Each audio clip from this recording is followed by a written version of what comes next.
بسم اللہ الرحمن الرحیم نحمده ونصلي على رسوله الكريم اعوذ باللہ من الشیطان الرجیم بسم اللہ الرحمن الرحیم رب اشرح لي صدری ویسر لي امری واحلل عقدۃ من لسانی یفقہوا قولی۔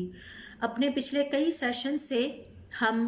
قیامت کے دن کی سفارشوں کے بارے میں سیکھ رہے ہیں، اور ہم نے یہ بھی سیکھا کہ قیامت کے دن کی سفارشوں کی کتنی قسمیں ہیں، اور قیامت کے دن کی سفارشوں کا آغاز کس طرح حضور اکرم صلی اللہ علیہ وسلم کی ایک عام سفارش سے ہوگا، اور پھر اس کے بعد دیگر سفارشوں کا سلسلہ شروع ہو جائے گا۔ آپ صلی اللہ علیہ وسلم کی خاص سفارشیں اور پھر انبیاء کی، فرشتوں کی سفارشیں، ان سب کے بارے میں ہم سیکھ آئے ہیں۔ ہم نے یہ بھی سیکھا ہے کہ ہم ان سب کی سفارشوں سے کس طرح قیامت والے دن فائدہ اٹھا سکتے ہیں۔ ہمارا آج کا سیشن بھی اسی حوالے سے ایک ٹاپک کے بارے میں ہے، اور آج ہم قیامت کے دن سفارش کرنے والوں میں سے ایک اور سفارش کرنے والے کے بارے میں سیکھیں گے، اور یہ ہے قرآن کریم کی سفارش۔ قرآن کریم کو حاضر کیا جائے گا، اور قرآن کریم بھی اس دن سفارش کرے گا، اور اللہ رب العزت کو بتائے گا کہ کس نے اس کے لیے کتنا وقت نکالا۔ اس حوالے سے اگر ہم اپنی شریعت کا مطالعہ کرتے ہیں تو ہمیں پتہ چلتا ہے کہ قرآن کریم کی سفارشیں دو طرح سے سامنے آئیں گی۔ ایک تو یہ کہ مکمل قرآن کریم کسی مسلمان کے لیے سفارش کرے گا، یا یہ کہ اس کی بعض صورتیں جنہیں دنیا کی زندگی میں ان کی فضیلتوں کو مد نظر رکھتے ہوئے زیادہ سے زیادہ تلاوت کی گئی، وہ صورتیں بھی سفارش کریں گی۔ مثال کے طور پر آپ صلی اللہ علیہ وسلم کی احادیث کے مطالعے سے پتہ چلتا ہے کہ سورۃ البقرہ قیامت والے دن اپنے پڑھنے والے کا دفاع کرے گی اور سفارش کرے گی۔ سورہ آل عمران اور سورۃ الملک یا تبارک یہ بھی اپنے پڑھنے والوں کا دفاع کریں گی اور ان کے لیے سفارش کریں گی۔ تو قرآن کریم اور یہ صورتیں قیامت والے دن صاحب قرآن کے حق میں سفارش کریں گی۔ یہ وہ صاحب قرآن ہوں گے جنہوں نے دنیا کی زندگی میں کثرت کے ساتھ قرآن کریم کی تلاوت کی اور اس کتاب پر عمل کیا اور اس کی حدود کو اپنی زندگی میں نافذ کیا۔ ابو امامہ کہتے ہیں، میں نے حضور اکرم صلی اللہ علیہ وسلم کو کہتے ہوئے سنا، اقرأوا القرآن، قرآن کریم کو کثرت سے پڑھا کرو، فإنه يأتي يوم القيامة شفيعا لأصحابه، قیامت والے دن یہ اپنے ساتھیوں کے لیے، اپنے پڑھنے والوں کے لیے، یعنی صاحب قرآن کے لیے، اصحاب قرآن کے لیے سفارشی بن کے آئے گا۔ یہ صحیح مسلم کی حدیث ہے۔ اس کی تشریح میں ملا علی القاری کہتے ہیں، آپ صلی اللہ علیہ وسلم کا یہ فرمانا، اقرأوا القرآن، قرآن کریم کو پڑھا کرو، اس کا مطلب یہ ہے کہ جب بھی وقت ملے قرآن کریم کی تلاوت پر لگ جاؤ اور اس کی تلاوت کو اپنی زندگی کا جزو بنا لو۔ سوال یہ پیدا ہوتا ہے کہ اگر قرآن کریم قیامت والے دن صاحب قرآن یا قرآن والوں کے لیے سفارشی بن کے آئے گا، تو پہلے تو ہمیں یہ سمجھنے کی ضرورت ہے کہ یہ صاحب قرآن کون ہے، صاحب قرآن کی ڈیفینیشن کیا ہے۔ پھر ہم اس ڈیفینیشن اور اس کی مثالوں کی روشنی میں ہم جائزہ لے سکتے ہیں کہ کیا ہم بھی صاحب قرآن کے زمرے میں آتے ہیں یا نہیں آتے۔ صاحب قرآن کے مطلب کے حوالے سے علماء کرام کی دو آراء ہیں، اور اس حوالے سے پہلی رائے یہ ہے کہ شاید صاحب قرآن حافظ قرآن کو کہا جاتا ہے، جس نے قرآن کریم حفظ کر رکھا ہے وہی صاحب قرآن ہے، اور یہ جتنی فضیلتیں اور قیامت کے دن کی سفارشیں قرآن کریم کے حوالے سے حدیث میں آتی ہیں، یہ سب صرف حافظ قرآن کو حاصل ہوں گی۔ یا دوسری رائے یہ ہے کہ صاحب قرآن وہ بھی ہوتا ہے جو قرآن کریم کے ساتھ زیادہ سے زیادہ وقت گزارتا ہے، کبھی اس کی تلاوت کرتا ہے، کبھی اس کی تجوید پہ توجہ دیتا ہے، کبھی اس کے ترجمہ اور نت نئی تفسیر اور معنوں پر غور و خوض کرتا ہے۔ اس حوالے سے قاضی ایاز کہتے ہیں کہ صاحب قرآن سے مراد دراصل وہ مسلمان ہے جس کا دل قرآن کریم میں لگ جائے، اور جو دوستوں کی دوستی سے قرآن کریم کی وجہ سے بے نیاز ہو جائے، یعنی جب وہ فارغ ہو تو اسے یہ شوق نہ آئے کہ وہ اپنے کسی دوست کے پاس بیٹھے، بلکہ وہ قرآن لے کر بیٹھ جائے۔ اسی لیے اسے صاحب قرآن کہا جاتا ہے، اور عربی زبان میں ایسے شخص یا ایسے لوگ جو کہ کسی خاص عمل والے ہوتے ہیں ان کے لیے صاحب کا لفظ استعمال ہوتا ہے. مثال کے طور پر اصحاب الجنتی جنت والے، اصحاب الناری آگ والے، اصحاب الحدیثی حدیث والے، اصحاب الصفتی صفہ والے، اور اس طرح سے. تو دراصل قرآن کریم کا ساتھی یا صاحب قرآن ہونے سے مراد یہ ہے کہ وہ مسلمان جس نے دنیا کی زندگی میں زیادہ سے زیادہ وقت قرآن کریم کے ساتھ گزارا ہے اور مختلف ایکٹیویٹیز مختلف شکلوں میں گزارا ہے. کبھی تو قرآن کریم کی تلاوت میں گزارا، کبھی اس کی تجوید کو سیکھنے اور سنوارنے میں گزارا، کبھی اس کا ترجمہ اور پھر نت نئی تفاسیر کو سیکھنے میں گزارا. اور یہ ایک ایسی کتاب ہے کہ جس کے لیے مسلمان اپنی ساری زندگی بھی لگا دے تو یہ علم ختم ہونے میں نہیں آتا. خود اللہ رب العزت کا ارشاد ہے کہ اگر دنیا کے سارے سمندر سیاہی بن جائے اور سارے درخت قلم بن جائے تو پھر بھی تیرے رب کا کلام ختم نہیں ہوگا. اس کا مطلب ہے کہ ہم اس کو اگر ساری زندگی بھی سیکھتے رہیں تو یہ وقت کم ہے. اس حوالے سے دیکھیں کہ علماء کرام کا یہ کہنا ہے کہ یہ دونوں باتیں ہو سکتی ہیں. اگر تو اس سے مراد حافظ قرآن ہے تو بھی ہمیں سوچنا ہوگا، اور اگر اس سے مراد وہ مسلمان ہے جو قرآن کریم کے ساتھ زیادہ سے زیادہ وقت گزارے، اور یہ رائے زیادہ پریفرڈ ہے جس کو ترجیح دی گئی ہے کہ زیادہ سے زیادہ قرآن کریم کے لیے وقت نکالنا صاحب قرآن بناتا ہے. اور اس کے حوالے سے ہم دیکھتے ہیں کہ امام قرطبی، ابو العباس ابن تیمیہ رحمۃ اللہ علیہ اور دیگر علماء کی یہی رائے ہے. ابو ہریرہ رضی اللہ تعالیٰ عنہ کہتے ہیں کہ حضور اکرم صلی اللہ علیہ وسلم نے فرمایا قیامت والے دن قرآن کریم کو لایا جائے گا، فیقول القرآن، تو پھر یہ قرآن کہے گا اے میرے رب ان کو سجا دے،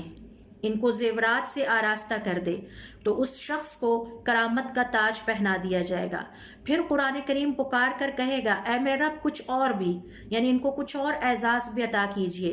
آپ ان سے راضی ہو جائیں. تو اللہ رب العزت اعلان فرمائیں گے کہ میں ان سے راضی ہو گیا. پھر اس شخص کو کہا جائے گا، اس مسلمان کو کہا جائے گا اقرأ ورقہ، پڑھتا جا اور چڑھتا جا. ہر آیت کے نتیجے میں اسے ایک درجہ عطا ہوتا چلا جائے گا.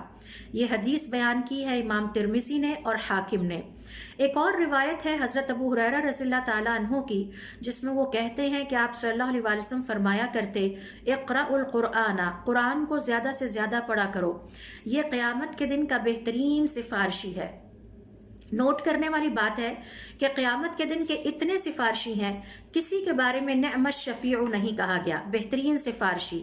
اس کے بارے میں کہا گیا کہ یہ بڑی بہترین سفارش کرنے والا ہے. یہ قیامت والے دن پکار کر کہے گا اے میرے رب ان کو اعزاز اور فضیلت سے آراستہ کیجئے. تو ایسے میں ان مسلمانوں کو جو قرآن کریم کو دنیا کی زندگی میں زیادہ سے زیادہ پڑھتے تھے انہیں کرامت کی پوشاک پہنائی جائے گی، اور پھر کرامت اور عزت اور بہت ساری فضیلتوں سے ان کو آراستہ اور پیراستہ کیا جائے گا. پھر یہ قرآن کریم پکار کر کہے گا کہ اے میرے رب ان کو کرامت کا تاج پہنائیے، اے میرے رب ان سے راضی ہو جائیں، کیونکہ آپ کی رضا کے بعد کوئی اور اگلا درجہ نہیں ہے. تو سب سے زیادہ کسی مسلمان کو جو خوش قسمتی اور بہترین پیک پہ جو اعزاز حاصل ہو سکتا ہے وہ یہ کہ اللہ رب العزت مسلمان کے لیے اپنی رضا کا اعلان کر دیں، اب اس کے بعد کوئی درجہ نہیں ہے. لہٰذا ضرورت اس بات کی ہے کہ آج ہم اپنا محاسبہ نفس کریں اور سچے دل کے ساتھ اپنے آپ سے یہ سوال کریں کہ اللہ رب العزت کی کتاب کا مقام ہمارے ہاں کیا ہے. کیا ہمارے دل میں بھی اللہ رب العزت کی کتاب کے لیے، قرآن کریم کے لیے وہی محبت ہے، اور کیا ہماری زندگی میں بھی اس کے لیے وہی وقت ہے جو کہ ہمارے صالحین اس کتاب کے لیے اپنے دل میں محبت رکھتے تھے اور جس طرح وہ اس کے لیے وقت نکالتے تھے؟ کیا ہم یہ سمجھتے ہیں کہ آج کے ہم جو مسلمان ہیں وہ اصحاب قرآن ہو سکتے ہیں، یا یہ کہ ہم قرآن کریم کے حقوق کے حوالے سے لاپرواہی کوتاہی کا شکار ہو رہے ہیں؟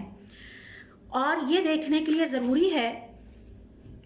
کہ ہم صالحین کی زندگی پر ایک نظر ڈالیں اور ہم یہ دیکھیں کہ وہ کس طرح قرآن کریم کو اپنی زندگی اور جان سے عزیز رکھتے تھے اور کس طرح قرآن کریم کے لیے وقت نکالا کرتے تھے، قرآن کریم کے لیے ان کی محبت اور دیوانگی کیسی تھی، اور کس طرح قرآن کریم ہر وقت ان کے ساتھ ہوتا تھا، بلکہ قرآن کریم تو ان کی پہچان ہی ہوتا تھا. اس حوالے سے میں چند مثالیں صالحین کی زندگی سے آپ کے ساتھ شیئر کرتی ہوں۔ صحیح ابن حبان میں ہے کہ انس کہتے ہیں کہ اگر ہم میں سے کوئی شخص یعنی حضور اکرم صلی اللہ علیہ وسلم کے صحابہ کرام میں سے سورۃ البقرہ اور آل عمران کو حفظ کر لیتا تو وہ ہماری زندگی میں قابل رشک اور ہماری نگاہوں میں قابل رشک مقام کا مستحق بن جاتا، یعنی ہم بڑے رشک کے ساتھ ایسے شخص کی طرف دیکھتے اور اسے بہت بڑا آدمی سمجھتے کہ یہ اس کی بہت بڑی اچیومنٹ ہے کہ اس نے اپنی زندگی میں سورۃ البقرہ اور سورہ آل عمران کو حفظ کر لیا ہے۔ تو ان کے ہاں معزز ترین رتبہ کیا تھا، معزز ترین مقام کیا تھا کہ کسی شخص کا قرآن کریم کی سورۃ البقرہ اور سورہ آل عمران کو حفظ کر لینا۔ پھر دیکھیے کہ بہت سارے واقعات سے پتہ چلتا ہے کہ جس کے پاس کچھ بھی نہ ہوتا، یا بہت سارے مثالوں سے پتہ چلتا ہے کہ سب کچھ ہونے کے باوجود قرآن کریم سے محبت کا عالم یہ تھا کہ قرآن کریم حق مہر بنتا۔ سعید ابن المسیب رحمۃ اللہ علیہ جو کہ امام التابعین گزرے ہیں، ان کی ایک صاحبزادی تھی جو کہ بہت ہی قابل تھیں اور دین کی بڑی عالم تھی اور ان کی شہرت تھی۔ ان کی اسی شہرت اور دین کے علم کو مد نظر رکھتے ہوئے بہت سارے خلفاء نے، بہت سارے عمراء نے اور وزراء نے ایک ایک کر کے ان کے پاس شادی اور نکاح کے لیے پیغام بھیجا، یعنی ان کے والد سعید ابن المسیب کے پاس کہ ہم آپ کی بیٹی سے شادی کرنا چاہتے ہیں۔ لیکن سعید ابن المسیب نے ان تمام وزراء، عمراء اور خلفاء کے اس پیغام کو رد کر دیا، اور اس کے بعد آپ جانتے ہیں کہ انہوں نے اپنی بیٹی کے لیے کس کا انتخاب کیا۔ ان کے پاس جو طالب علم دین کا علم حاصل کرتے تھے ان میں ایک طالب علم بہت قابل تھے اور وہ ابو وداع کہلاتے تھے، لیکن ابو وداع انتہائی غریب اور تنگ دست انسان تھے۔ اس کے باوجود سعید ابن المسیب نے خود ان کو اپنی بیٹی کی شادی کا پیغام بھیجا، نکاح کا پیغام بھیجا، اور جب ان کی طرف سے ہاں ہو گئی ابو وداع کی طرف سے، تو وہ اپنی بیٹی کو تیار کر کے ان کے دروازے تک جا کے خود چھوڑ کے آئے اور کہنے لگے ابو وداع یہ آپ کی امانت اور اپنی بیٹی ہے، یہ رکھ لیجئے۔ تو اس ایک واقعے کو اگر آپ دیکھیں کہ کس طرح قرآن کریم کی تعلیم کو انہوں نے باقی تمام دنیاوی چیزوں پر فوقیت عطا کی، اور ہمارے صالحین کی نظر میں اس انسان کا مقام اور مرتبہ بہت عظیم ہو جاتا جو قرآنک سٹڈیز میں اسپیشلائزیشن کے رتبے کو پہنچ جاتا تھا۔ پھر اسی طرح سے ایک اور مثال میں قرآن والوں کی آپ سے شیئر کرتی ہوں کہ کس طرح قرآن والوں کو دنیا میں بھی اتنی ہی عزت ملتی ہے جیسا کہ آخرت میں ان کے لیے اللہ رب العزت نے بہترین اعزاز تیار کر رکھے ہیں۔ اس حوالے سے احد کا دن ہے اور احد کا معرکہ ختم ہوتا ہے، گرد و غبار بیٹھنے لگتا ہے، تو حضور اکرم صلی اللہ علیہ وسلم شہداء کی تدفین کا آغاز فرماتے ہیں۔ پتہ یہ چلتا ہے کہ شہداء کی تعداد زیادہ ہے جبکہ جگہ کم ہے، تو طے یہ پایا کہ ایک قبر میں ایک سے زیادہ یعنی 2 یا 3 شہداء کو بھی دفن کرنا پڑے گا۔ جب آپ کے پاس شہداء لائے گئے تو آپ صلی اللہ علیہ وسلم دریافت فرماتے اس میں سے کون قرآن کو زیادہ پڑھنے والا تھا، پھر پہلے اسے دفن کرنے میں ترجیح دیتے اور اس کے بعد دوسرے کو اس کے ساتھ دفن کرتے۔ تو دیکھیے کہ یہاں پہ بھی سٹینڈرڈ ان قرآن والوں، صاحب قرآن کے ہاں قرآن ہی بنتا ہے۔ پھر دیکھیے ایک اور واقعہ صاحب قرآن کا یا اصحاب قرآن کا میں آپ سے شیئر کرتی ہوں۔ حضور اکرم صلی اللہ علیہ وسلم کو وحی کے ذریعے علم عطا کیا گیا کہ یمن سے اشعری آ رہے ہیں۔ یہ ایک قبیلہ تھا جو کہ ابو موسیٰ الاشعری کے قبیلے سے یہ افراد تعلق رکھتے تھے اور یہ آ رہے ہیں۔ آپ صلی اللہ علیہ وسلم نے صحابہ کرام کو مخاطب کرتے ہوئے فرمایا مجھے وحی کے ذریعے ان کی آمد کی خبر دے دی گئی ہے،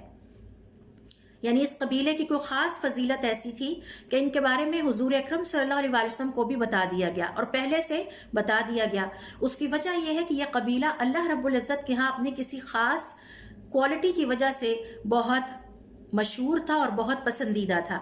پھر آپ صلی اللہ علیہ وسلم نے فرمایا اور یہ بھی مجھے بتا دیا گیا ہے کہ یہ کہاں کہاں ٹھہریں گے، یعنی ان کی جگہ مجھے دکھا دی گئی ہیں، اور یہ بھی مجھے بتا دیا گیا ہے۔ اب آپ صلی اللہ علیہ وسلم ان کی فضیلت کا ذکر کر رہے ہیں کہ رات کے وقت یہ قبیلہ اپنے گھر کے چراغ بجھنے نہیں دیتا،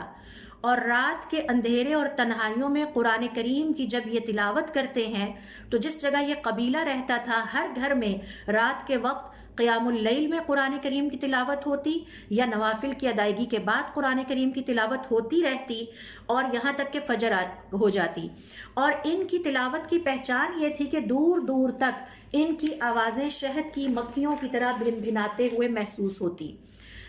تو یہ ان کی فضیلت تھی کہ وہ اپنی ساری رات قرآن کریم کے ساتھ لگا دیتے تھے، جاگتے رہتے تھے. کبھی قرآن کریم کو تہجد یا قیام اللیل کے نوافل کی شکل میں تلاوت کرتے اور کبھی ان سے فارغ ہو کے بیٹھ کے قرآن کریم کی تلاوت کرتے رہتے.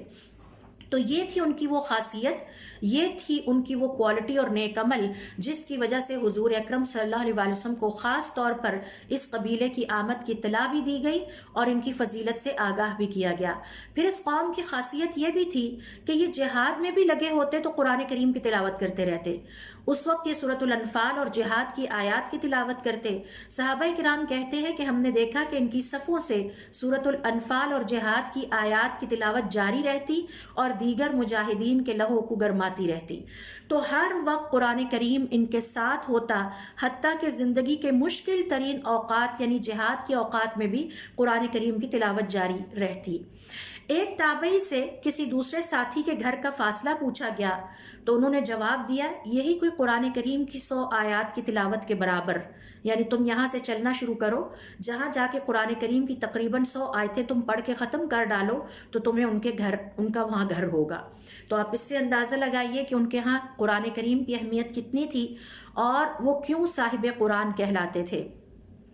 حتیٰ کہ صحابہ کرام رضوان اللہ علیہم اجمعین فرماتے ہیں کہ ہم جب اکٹھے ہوتے تو ہماری گفتگو بھی اسی کے بارے میں ہوتی، یعنی قرآن کریم کے بارے میں ہوتی. آپس میں مل بیٹھتے تو ایک دوسرے سے قرآن سنتے، کبھی قرآن سناتے اور کبھی قرآن کریم سنتے. حضرت عثمان رضی اللہ تعالیٰ عنہ صاحب قرآن ہیں اور ان کا جب انتقال ہوا تو اس وقت بھی وہ قرآن کریم کی تلاوت میں مصروف تھے اور قرآن کریم ان کے ہاتھ میں تھا.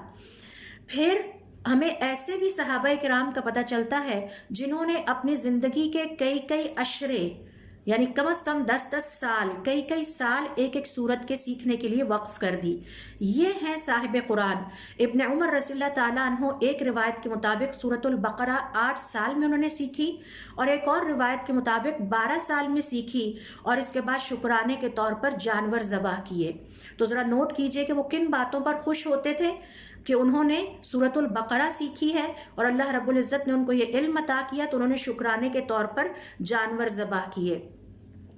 اور اس دوران جب ہم کہتے ہیں کہ انہوں نے سورۃ البقرہ سیکھی تو اس کا مطلب ہے کہ اس کو حفظ کرنا، اس کی تجوید، اس کا صحیح تلفظ، اس کے معنی، اس پر تدبر کرنا، اس سے سبق سیکھنا، اس کا انالیسس کرنا، یہ وہ ساری چیزیں ہیں جو کہ صحابہ کرام کے مد نظر ہوتی.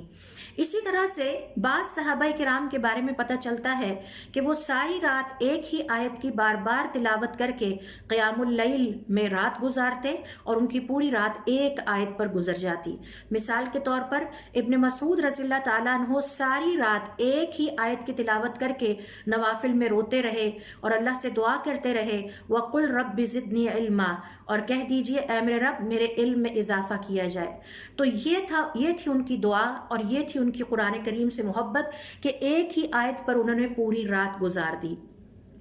سعید ابن جبیر کی یہاں پر میں آپ سے مثال شیئر کروں گی کہ ساری رات ایک ہی آیت کو بار بار تلاوت کر کے نوافل ادا کرتے رہے. وَاتَّقُوا يَوْمًا تُرْجَعُونَ فِيهِ إِلَى اللَّهِ، اور ڈرو اس دن سے کہ جس دن تمہیں تمہارے رب کی طرف لوٹا دیا جائے گا. تو ساری رات یہی آیت کی تلاوت کرتے رہے اور اسی پر ساری رات گزار دی. یہاں میں یہ کلیئر کرنا چاہوں گی کہ جب ہم بات کرتے ہیں ساری رات ایک ہی آیت کی تلاوت کر کے گزارنے میں تو اس کا مطلب یہ نہیں ہے کہ فرض نمازوں میں اس کو دہرایا جائے، بلکہ یہ کیفیت نوافل کی ادائیگی کے وقت ہوتی ہے. اور جتنے بھی نوافل ہیں ان میں سے افضل ترین نوافل وہ ہیں جو رات کے تنہائی میں اور رات کی خاموشی میں اللہ رب العزت کے لیے ادا کیے جاتے ہیں، جنہیں ہم قیام اللیل یا تہجد کہتے ہیں. پھر دیکھیے ہم سیکھنے کی کوشش کر رہے ہیں کہ صاحب قرآن کون ہے. حضرت عثمان رضی اللہ تعالیٰ عنہ ہر ہفتے میں ایک قرآن کریم ختم کرتے. جبکہ رمضان کے مہینے میں ایک قرآن کریم دن میں ختم کرتے اور رات میں ایک قرآن کریم ختم کرتے۔ اس طرح وہ اندازاً ہر رمضان میں 60 دفعہ قرآن کریم ختم کرتے، اور یہ اس کے علاوہ ہوتا جو وہ تراویح میں بھی ختم کیا کرتے تھے۔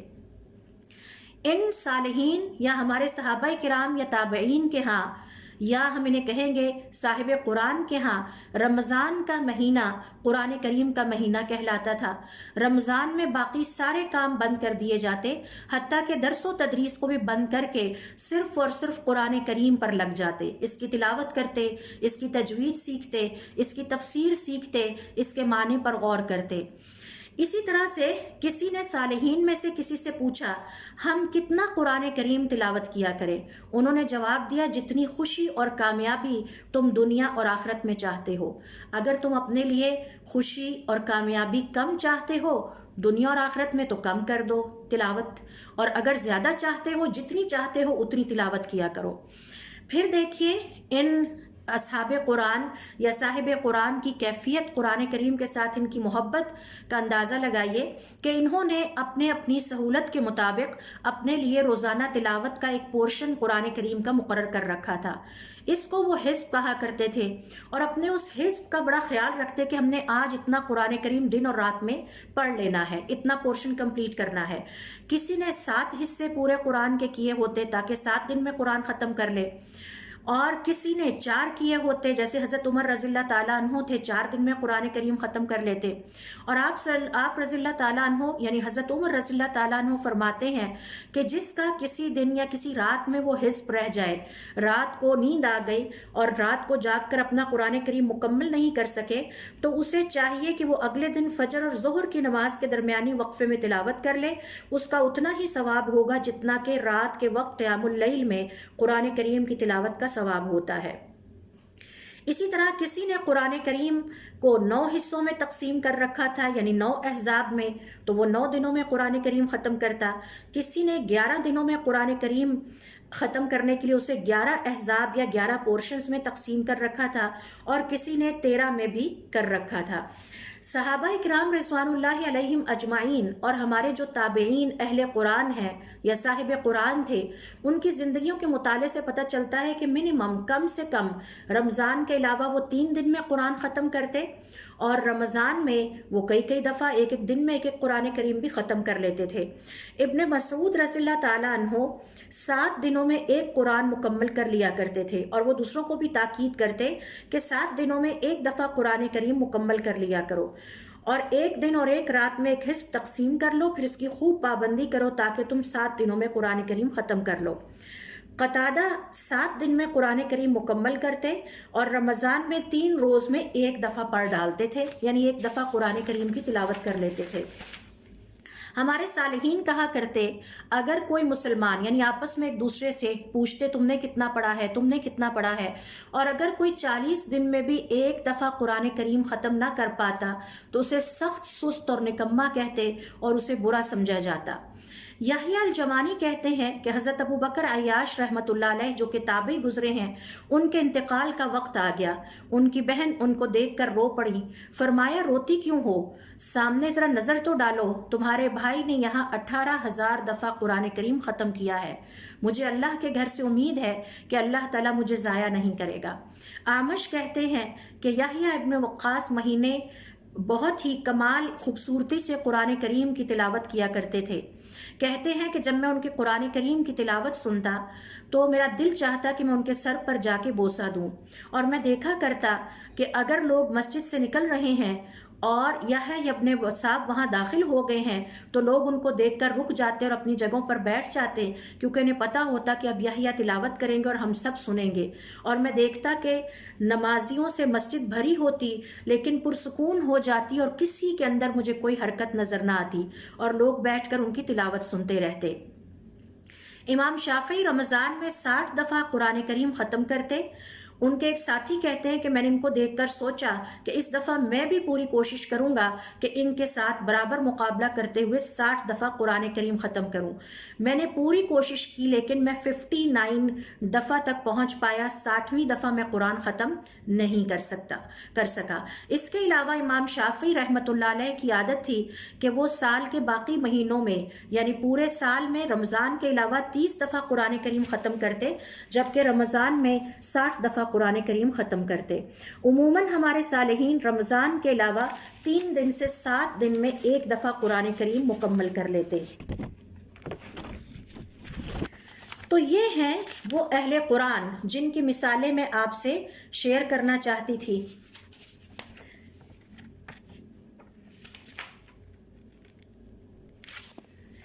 اب ان مثالوں کی روشنی میں اور ان تعریفوں کی روشنی میں ہم خود ایویلیویشن کر سکتے ہیں، سیلف ایویلیویشن، اور ہم خود فیصلہ کر سکتے ہیں کہ کیا ہم جو آج کے مسلمان ہیں وہ قرآن کریم سے اتنی ہی محبت رکھتے ہیں، کیا ہمارا اس کے ساتھ یہی دلی تعلق ہے، اور کیا ہم اپنی زندگی میں اس کے لیے اتنا ہی وقت نکالتے ہیں تاکہ ہم قیامت والے دن قرآن کریم کی سفارش سے مستفید ہو سکیں۔ اور ہمیں یہ یاد رکھنا ہے کہ قرآن کریم کی سفارش ایک حوالے سے بہت خطرناک سفارش ہے، اور یہ سفارش دیگر تمام سفارشوں سے اسی وجہ سے مختلف بھی ہے۔ اس کا ذکر میں آگے آ کے آپ سے کروں گی۔ حقیقت بات یہ ہے کہ آج کا مسلمان قرآن کریم کے لیے اتنا وقت نہیں نکالتا۔ ہم اپنی زندگی میں نہ تو اس کی تجوید پر توجہ دیتے ہیں، نہ اس کے تلفظ پر توجہ دیتے ہیں، نہ ہی اس کے لیے وقت نکالتے ہیں۔ زیادہ سے زیادہ چند منٹ مسجد میں نکالتے ہیں، نمازوں میں اس کی تلاوت کر لیتے ہیں، یا رمضان میں 1 یا 2 دفعہ قرآن کریم ختم کر کے ہم تھک جاتے ہیں، اور ہم سمجھتے ہیں کہ اگر قرآن کریم ہمارے کمرے میں پڑا ہوا ہے، ہماری گاڑی میں ہے، ہمارے ڈرائنگ روم میں ہے، تو بس اس سے ہمیں برکت حاصل ہو رہی ہے۔ یہ ساری باتیں اس بات کی علامت ہے کہ آج کا مسلمان صاحب قرآن نہیں ہے۔ حقیقت بات یہ ہے کہ ہم اس سے زیادہ وقت فیس بک کو دیتے ہیں، موبائل کو دیتے ہیں، جو ہر وقت ہمارے ساتھ ہوتا ہے۔ کئی دفعہ ہم اپنے پیاروں کے ساتھ، اپنے دوست احباب کے ساتھ ساری رات جاگتے ہیں، گپ شپ کرتے ہیں، لیکن کیا ہم اپنی زندگی میں قرآن کریم کے ساتھ بھی رات جاگے؟ یہ وہ سوال ہے جو ہمیں اپنے آپ سے کرنا چاہیے۔ پھر یہ جو ساری مثالیں میں نے آپ سے شیئر کی، ان سب مثالوں کو سامنے رکھتے ہوئے ہمیں یہ بھی دیکھنا ہے کہ کیا ہم بھی قرآن کریم کے لیے اتنی ایفرٹ کرتے ہیں جتنی ایفرٹ صحابہ کرام کیا کرتے تھے یا تابعین کیا کرتے تھے۔ جیسا کہ میں نے آپ سے ابھی عرض کیا کہ قیامت والے دن جو سفارشیں ہونی ہیں ان میں خطرناک ترین سفارش قرآن کریم کی سفارش ہے۔ اور یہ خطرناک کیوں ہے؟ کیونکہ حضور اکرم صلی اللہ علیہ وسلم کی احادیث کے مطالعے سے پتہ چلتا ہے قرآن کریم وہ واحد سفارش کرنے والا ہے جو یا تو ہمارے خلاف سفارش کرے گا یا ہمارے حق میں کرے گا۔ یعنی اس نے سفارش کرنی ضرور ہے، اگر ہم مستحق ہوئے تو یہ ہمارے حق میں سفارش کرے گا، اور یہ بہت بڑی خوش قسمتی ہے۔ اور اگر ہم نے اس کے معاملے میں لاپرواہی سے کام لیا ہے، کوتاہی کا ارتکاب کیا ہے، قرآن کریم کے حقوق ادا نہیں کیے، تو پھر بھی یہ سفارش ضرور کرے گا لیکن یہ خلاف سفارش کرے گا۔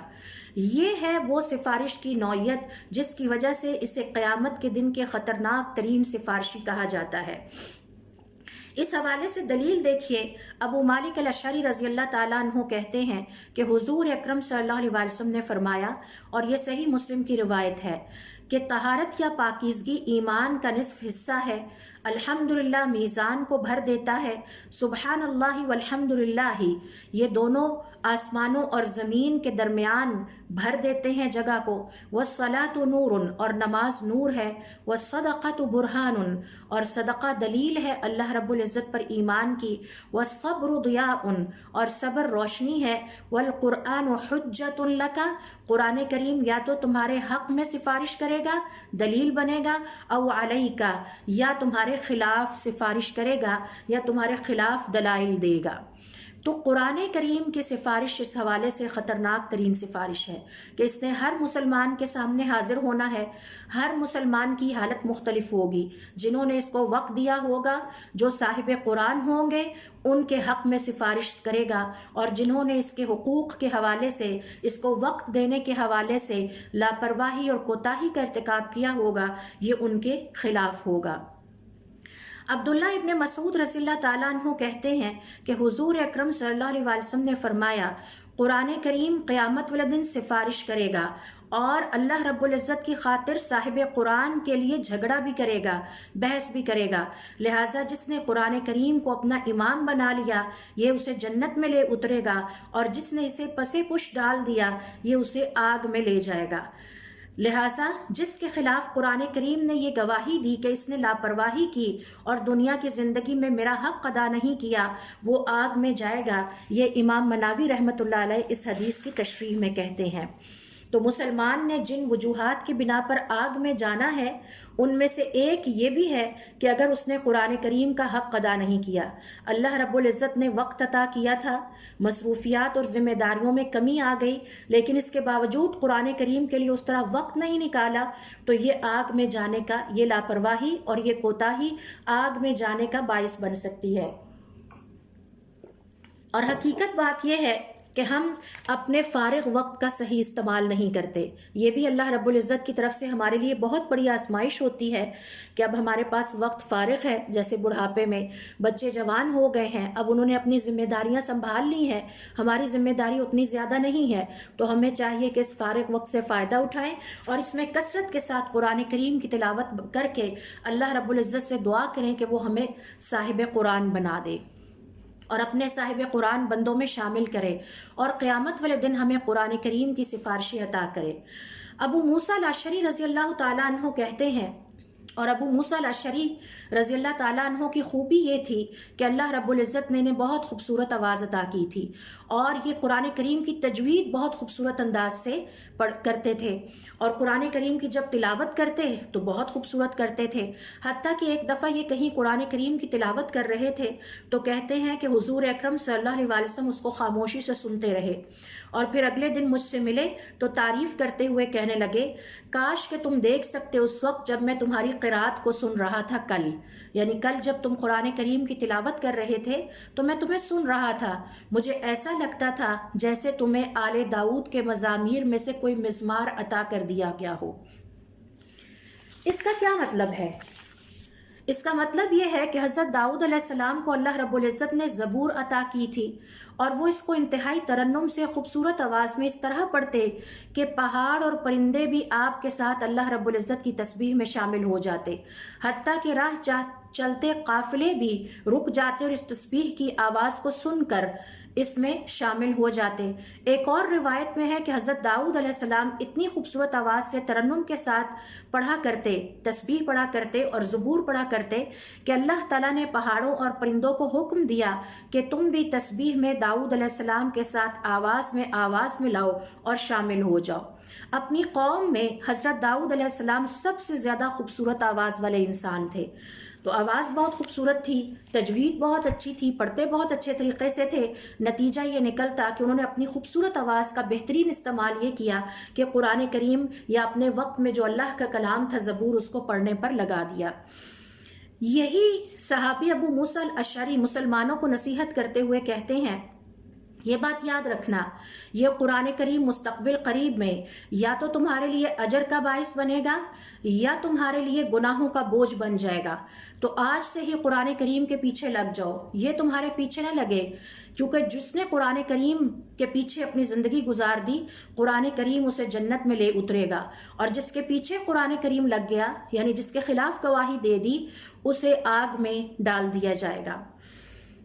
لہٰذا ضرورت اس بات کی ہے کہ اگر ہم چاہتے ہیں کہ قیامت والے دن ہمیں قرآن کریم کی یہ سفارش عطا ہو اور قرآن کریم کی اس سفارش سے ہم مستفید ہوں اور یہ ہمارے خلاف سفارش نہ کرے بلکہ ہمارے حق میں سفارش کرے، تو ہمیں اپنے آپ کو صاحب قرآن بنانا ہوگا، بالکل اسی طرح سے جیسے ہمارے صالحین صحابہ کرام رضوان اللہ علیہم اجمعین اور تابعین نے اپنی زندگیوں میں قرآن کریم کو اپنا دوست اور ساتھی بنا لیا تھا۔ رات ہوتی تو بھی قرآن کریم کے ساتھ، جہاد میں ہوتے تو بھی قرآن کریم کے ساتھ، آپس میں بیٹھتے تو ان کی گفتگو کا مرکز اور محور بھی قرآن کریم ہی ہوتا۔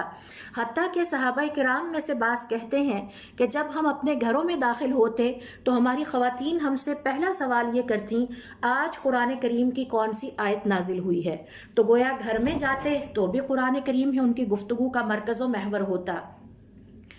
ابو ہریرہ رضی اللہ تعالیٰ عنہ کہتے ہیں کہ حضور اکرم صلی اللہ علیہ وسلم نے فرمایا قرآن کریم میں ایک سورت ایسی ہے جس کی 30 آیتیں ہیں اور یہ قیامت والے دن اللہ رب العزت سے اپنے پڑھنے والے کے لیے سفارش کرتی رہے گی یہاں تک کہ اسے بخشوا کر ہی دم لے گی، اور یہ سورت ہے تبارک الذی بیدہ الملک۔ حضور اکرم صلی اللہ علیہ وسلم اپنی ایک اور حدیث میں فرماتے ہیں اللہ رب العزت کی کتاب میں ایک سورت ایسی ہے جس کی 30 آیتیں ہیں، میں نے دیکھا کہ اس نے ایک بندے کے لیے سفارش کی اور کرتی رہی یہاں تک کہ اسے آگ سے نکال لائی اور اسے جنت میں داخل کر دیا۔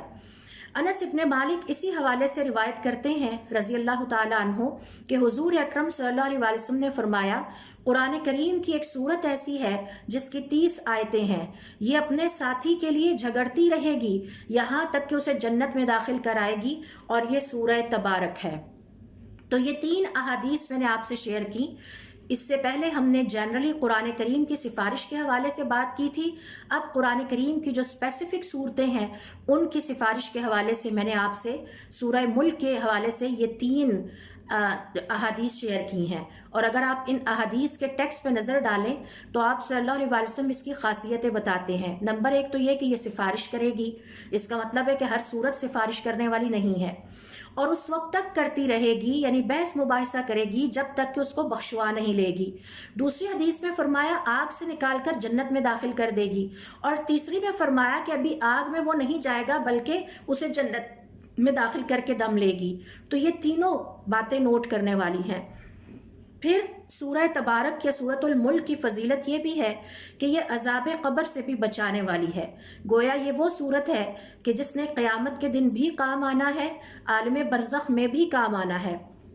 عبداللہ ابن مسعود رضی اللہ تعالیٰ عنہ کہتے ہیں کہ حضور اکرم صلی اللہ علیہ وسلم نے فرمایا سورہ تبارک کو ہم سورۃ المانعہ کہا کرتے تھے، منع کرنے والی، کیونکہ یہ عذاب قبر کو منع کر دے گی، روک دے گی۔ کیسے روکے گی؟ اس کی تشریح ہمیں ایک اور حدیث میں ملتی ہے جو کہ ابن مسعود رضی اللہ تعالیٰ عنہ ہی روایت کرتے ہیں کہ کسی بھی شخص کو جب اس کی قبر میں ڈالا جائے گا تو عذاب قبر اس کے پاؤں کی طرف سے آتا ہے، تو یہ صورت آگے بڑھ کر ڈھال بن جاتی ہے اور اس کو کہتی ہے کہ یہاں سے تمہارے لیے راستہ نہیں ہے۔ میرا یہ قبر والا ساتھی سورۃ الملک کی تلاوت کیا کرتا تھا رات کو سونے سے پہلے۔ پھر عذاب قبر اس کے سینے کی طرف سے آتا ہے، تو یہ وہاں بھی پہنچ جاتی ہے، یا پیٹ کی طرف سے آتا ہے اور ڈھال بن کے کھڑی ہو جاتی ہے اور کہتی ہے اس طرف سے تمہارے لیے کوئی راستہ نہیں۔ میرا یہ قبر کا ساتھی رات کو سونے سے پہلے سورۃ الملک کی تلاوت کیا کرتا تھا۔ پھر یہ اس کے سر کی طرف سے آتی ہے، اور جب سر کی طرف سے آتی ہے تو پھر سورۃ الملک یعنی عذاب جو ہے وہ سر کی طرف سے راستہ نکالنے کی کوشش کرتا ہے، عذاب قبر۔ تو یہ سورت یعنی سورہ تبارک پھر آگے جا کے کھڑی ہو جاتی ہے اور عذاب قبر سے کہتی ہے اس طرف سے تمہارے لیے کوئی راستہ نہیں، کیونکہ میرا یہ ساتھی رات کو سونے سے پہلے سورۃ الملک کی تلاوت کیا کرتا تھا۔ اس طرح عذاب قبر اس قبر سے چلا جاتا ہے، تو اس کو سورۃ المانعہ کہا جاتا ہے، یعنی منع کرنے والی، یہ عذاب قبر کو روک دے گی۔ حقیقت بات یہ ہے کہ ایک بہت بڑا موقع ہے ہم سب کے لیے کہ اس بات کو پہچانیں کہ قرآن کریم کی اہمیت کیا ہے اور کس طرح قیامت والے دن ہمیں اس سے واسطہ پڑھنا ہے۔ اور تصور کیجئے کس قدر خوش قسمتی کے لمحات ہوں گے اگر یہ ہمارے حق میں سفارش کرتا ہے، اور کس قدر بدقسمتی اور محرومی کے لمحات ہوں گے اگر یہ ہمارے خلاف سفارش کرتا ہے۔ ہمیں چاہیے کہ ہم اپنے گھروں میں سورۃ الملک کی تلاوت کیا کریں رات کو سونے سے پہلے، اپنے بچوں کو بھی سکھائیں، اور یہ بھی یاد رکھنا چاہیے کہ قیامت کا دن وہ دن ہے کہ جس دن ہمارے والدین ہمارے کام نہیں آئیں گے، نہ ہمارے جوڑے ہمارے کام آئیں گے، یعنی میاں بیوی آپس میں ایک دوسرے کے کام نہیں آئیں گے، ہماری اولادیں دوست احباب ہمارے کام نہیں آئیں گے۔ اگر اس دن کام آنے والے لوگ ہیں تو کون ہیں؟ قرآن کریم ہمارے کام آئے گا، اس کی سفارشیں ہمارے کام آئیں گی۔ اہل ایمان دنیا کی زندگی میں جنہیں ہم ان کے ایمان کی وجہ سے ان سے دوستیاں رکھتے تھے وہ ہمارے کام آئیں گے۔ حضور اکرم صلی اللہ علیہ وسلم کی ذات، اللہ کے حکم سے ان کی سفارشیں ہمارے کام آئیں گی۔ صالحین جن سے ہم محبت رکھتے تھے اور جن کے ساتھ اس آس میں وقت گزارتے کہ اللہ رب العزت ہمیں بھی ایسا بنا دے، وہ قیامت والے دن ہمارے کام آئیں گے۔ تو یہ جو دنیا کے رشتے ہیں، دنیا کے تعلقات اور مال اسباب ہیں، انہوں نے ہمارے کام نہیں آنا۔ اور ہمیں تعجب ہونا چاہیے یہ دیکھ کر کہ آج کے مسلمانوں میں ایسے مسلمان بھی ہیں جو پورا پورا کلام کسی شاعر کا حفظ کر لیتے ہیں اور کئی کئی نظمیں حفظ کرتے ہیں، گانے انہیں حفظ ہوتے ہیں، لیکن اگر کسی مجلس میں ان سے کہہ دیا جائے کہ قرآن کریم کی بعض صورتوں کی تلاوت کر دیں تو انہیں وہ بھی نہیں آتی، اور یہ بہت بڑی بدقسمتی اور محرومی ہے۔ حتیٰ کہ کسی مسلمان بچے کے بارے میں آپ یہ نہیں کہہ سکتے کہ انہیں یہ صورتیں آتی ہوں گی۔ اکرمہ کہتے ہیں کہ انہوں نے دیکھا کہ ان کے والد ایک شخص کو نصیحت کر رہے تھے اور کہہ رہے تھے کیا میں تمہیں ایک ایسی حدیث نہ سناؤں جس سے تمہارا دل خوش ہو جائے، اور پھر یہ والی حدیث سنائی کہ سورۃ الملک کو یاد کرو، یہ قبر کے عذاب کو روکتی ہے۔ یہ حدیث سنانے کے بعد ان کو کہنے لگے میری بات غور سے سنو، اس سورت کو حفظ کر لو، اپنے بچوں کو سکھاؤ اور اپنے ہمسایوں کو تحفے میں یہ بات پہنچاؤ کہ یہ سورۃ الملک کو یاد کر لیں، کیونکہ اس نے قبر میں بھی آپ کی حفاظت کرنی ہے اور قیامت والے دن بھی یہ آپ کو آگ سے بچا کر جنت میں لے جائے گی۔ صحابہ کرام رضوان اللہ علیہم اجمعین کا طریقہ کار یہ تھا کہ جب بھی وہ کوئی دین کی نئی بات سیکھتے تو آپس میں ایک دوسرے کو یہ کہتے کہ آج ہم آپ کے لیے ایک تحفہ لائے ہیں،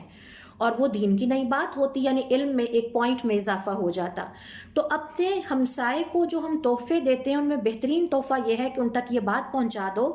کہ سورۃ الملک کو زبانی یاد کر لیں، اپنے بچوں کو سکھائیں، اپنے ہمسایوں کو اس کی تاکید کریں، کیونکہ یہ قیامت والے دن نجات عطا کرے گی، قبر میں عذاب کو روک کر ڈھال بن جائے گی، اور قیامت والے دن آپ کے لیے اللہ تعالیٰ سے بحث کرے گی اور جھگڑا کرے گی، اور اللہ رب العزت سے مطالبہ کرے گی کہ اس شخص کو آگ سے نجات عطا کریں اور جنت میں داخل کر دیں۔ خوش قسمت ہوگا وہ مسلمان جس کے سینے میں یہ صورت قیامت والے دن موجود ہوگی اور برزخ کی زندگی میں بھی موجود ہوگی۔ یہی وجہ ہے کہ حضور اکرم صلی اللہ علیہ وسلم کی عادت مبارکہ تھی کہ رات کو بستر پر سونے سے پہلے آپ سورۃ الملک کی تلاوت کیا کر لیتے، اور پھر بتایا کرتے کہ یہ عذاب قبر سے بھی بچاتی ہے اور قیامت والے دن بھی یہ سفارش کرے گی۔ تو کوئی مشکل نہیں ہے، بہت آسانی کے ساتھ یاد ہو جاتی ہے۔ ہمیں چاہیے کہ ہم بھی اس کو یاد کر لیں اور اپنے گھروں میں اس کی تلاوت کو رات کو سونے سے پہلے معمول بنا لیں، اپنے بچوں کو بھی سکھائیں، اپنے ہمسایوں کو تاکید کریں اور اپنے حلقہ احباب میں اس پیغام کو عام کریں۔ سبحانک اللہم و بحمدک نشہد ان لا الہ الا انت نستغفرک و نتوب الیک۔